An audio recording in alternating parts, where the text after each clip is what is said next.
एक बार नंदगांव में मैया यशोदा श्री कृष्ण की बाल लीलाओं से परेशान होकर छड़ी लेकर उनके पीछे दौड़ी। कृष्ण मैया के क्रोध से बचने के लिए भागते भागते एक कुम्हार की झोपड़ी तक पहुंच गए। कुम्हार अपने घड़े बनाने में व्यस्त था, लेकिन जैसे ही उसने कृष्ण को देखा तो भाव विभोर होकर उनके चरणों में गिर पड़ा।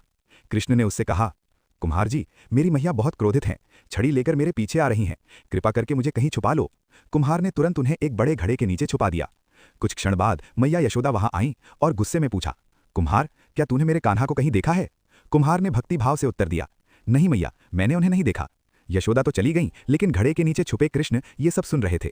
अब उन्होंने कुम्हार से कहा, कुम्हार जी, मैया चली गईं, अब मुझे बाहर निकालो।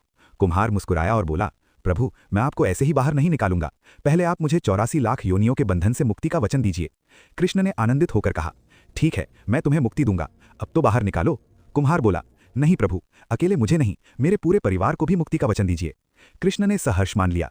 फिर कुम्हार ने कहा, प्रभु, मेरी बैलगाड़ी के बैल भी इस मिट्टी को धोकर लाए हैं जिससे ये घड़ा बना है, उन्हें भी मुक्ति का वचन दीजिए। भगवान मुस्कुराए और कहा, ठीक है, मैं उन्हें भी मुक्ति दूंगा।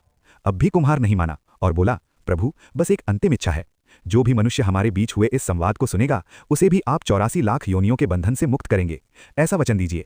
भगवान श्री कृष्ण कुम्हार की निश्चल भक्ति और प्रेम से इतने प्रसन्न हुए कि उन्होंने ये वचन भी दे दिया।